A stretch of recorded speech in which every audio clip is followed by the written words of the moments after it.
Sahabat dan saudaraku yang terkasih, renungan inspirasi pada hari ini adalah tentang berjagalah sentiasa.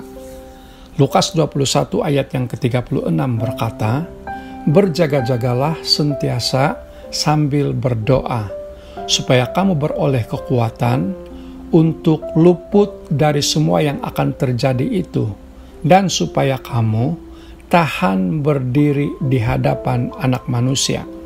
Berbahagialah orang yang merenungkan dan melakukan firman Tuhan." Sahabat, hari-hari ini kita berada di masa-masa yang sukar, menjelang kedatangan Tuhan kita Yesus Kristus yang semakin dekat. Coba perhatikan dengan sesungguhnya keadaan dunia sekarang ini. Sudah sangat jelas bahwa semua yang sedang terjadi adalah tanda-tanda akhir zaman, sebagaimana yang tertulis di dalam Alkitab. Sebagai orang percaya, seharusnya kita semakin peka melihat hal ini. Firman Tuhan tidak henti-hentinya mengingatkan dan menasihati agar kita sungguh-sungguh memperhatikan bagaimana kita hidup. Efesus 5 ayat yang ke-15 menjelaskan, "Janganlah seperti orang bebal, tetapi seperti orang arif.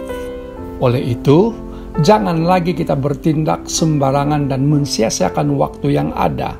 Sebaiknya, kita harus menggunakan waktu atau kesempatan yang ada dengan sebaik mungkin." Sebab dikatakan di dalam 2 Petrus 3 ayat yang ke-9, Tuhan tidak lalai menepati janjinya, sekalipun ada orang yang menganggapnya sebagai kelalaian. Tetapi Ia sabar terhadap kamu, karena Ia menghendaki supaya jangan ada yang binasa, melainkan supaya semua orang berbalik dan bertobat. Sahabat dan saudaraku, kita diminta sentiasa berjaga-jaga sambil berdoa. Berjaga-jaga merujuk pada sikap berhati-hati ketika kita bertindak dan berperilaku, berpikiran waras, penuh kesedaran dan pertimbangan sebelum bertindak atau melakukan sesuatu, supaya tidak menyimpang dari kebenaran.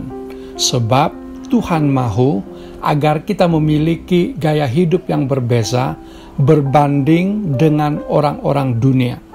Dengan kata lain, kita tidak berperilaku sama seperti yang dilakukan oleh orang dunia. Dalam Roma 12 ayat yang kedua, Tuhan berfirman, "Janganlah kamu menjadi serupa dengan dunia ini, tetapi berubahlah oleh pembaharuan budimu, sehingga kamu dapat membezakan manakah kehendak Allah, apa yang baik, yang berkenan kepada Allah, dan yang sempurna." Sahabat dan saudaraku, jika orang dunia hidup menurut keinginan daging atau hawa nafsunya, leka dengan pesta pora, maka kehidupan orang percaya tidak boleh demikian. Kita harus hidup menurut pimpinan Roh Tuhan, sehingga kita hidup seturut kehendaknya.